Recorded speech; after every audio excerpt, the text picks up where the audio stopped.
Cool. All right, Dan. So, tell me a little bit about how you first got involved with seated volleyball.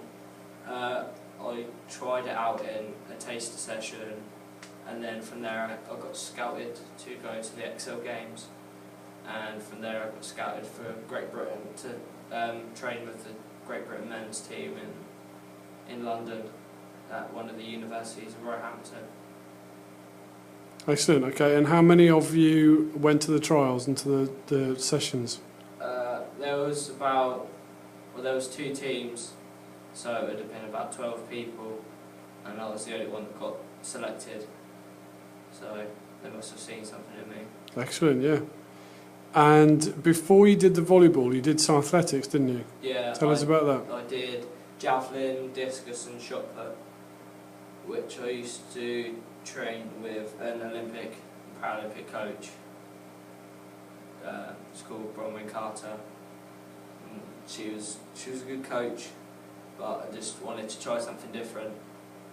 Did you ever compete with javelin? Yeah, I competed against people that threw for Wales and Scotland and England throwers, so I learned quite a lot of them as well.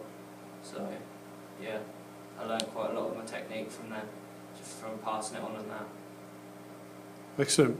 When you were at school, Dan, which school did you go to again? Bay House. Bay House. When you were at school, did you find mainstream PE lessons difficult, or? No, not really, because obviously I've had to adapt to my disability through all my life really, and I just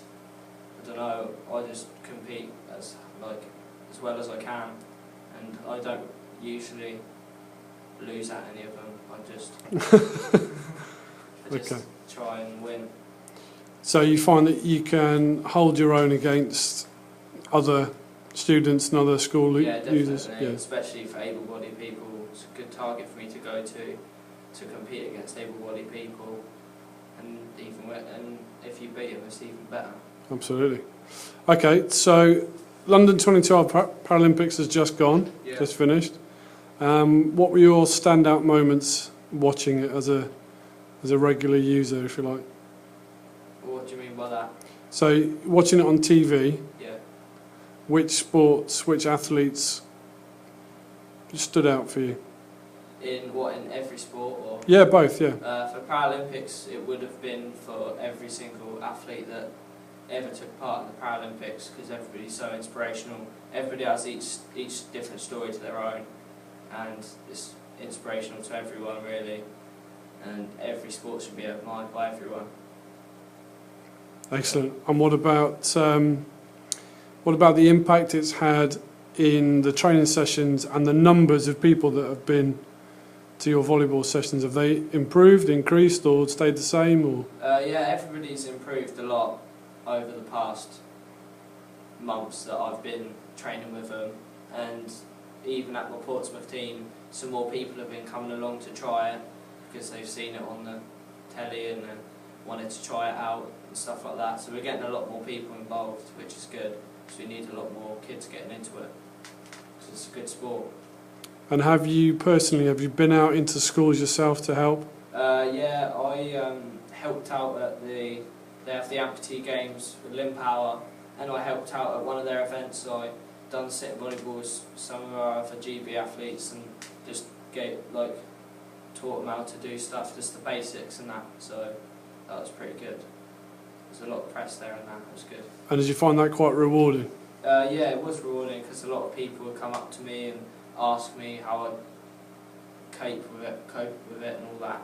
Obviously, because a lot of players there would be in the same situation as me, but they don't know if they want to do it yet. So it was good to have the questions and answers for them. Okay. On the board there behind you, Rio 2016. That's a target for you, yeah, to go and compete? Yeah, definitely. I want to take sit volleyball to Rio 2016. I also want to take javelin, discus and shot put there. So I've got 4 years to get better at all of my sports and take them. So I want to get as many medals as I can when I go there. Excellent. And are your coaches confident that you will make the squads? Yeah, definitely. I haven't really been I've only just started coming back to athletics, so I need to do a lot of training over the winter for that. But for sitting volleyball, they definitely think I have a chance of going to Rio and competing there, so that should be good.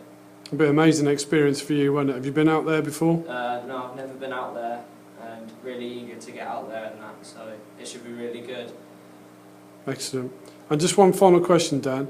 How have you found your time at St Vincent College as a student, as a sportsman?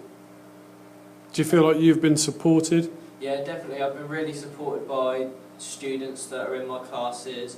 Everybody, like the teachers especially, they really help me out.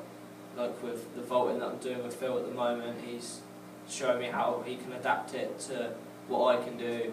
And everybody's really been really supportive, especially when I've been going up to the EXO games and training with Team GB and that.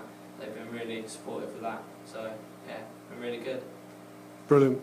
And what would be, one final question, Dan, what would be your message to younger athletes that perhaps are just starting out on the road, trying to get as accomplished as they can? What would be your advice? Keep your options open, definitely, because if you're good at one sport, you still might be good at some others, and that might not be your one sport. Like I'm going for at least 4 other sports that I want to do, so you just got to keep your options open, train hard, and hope for the best.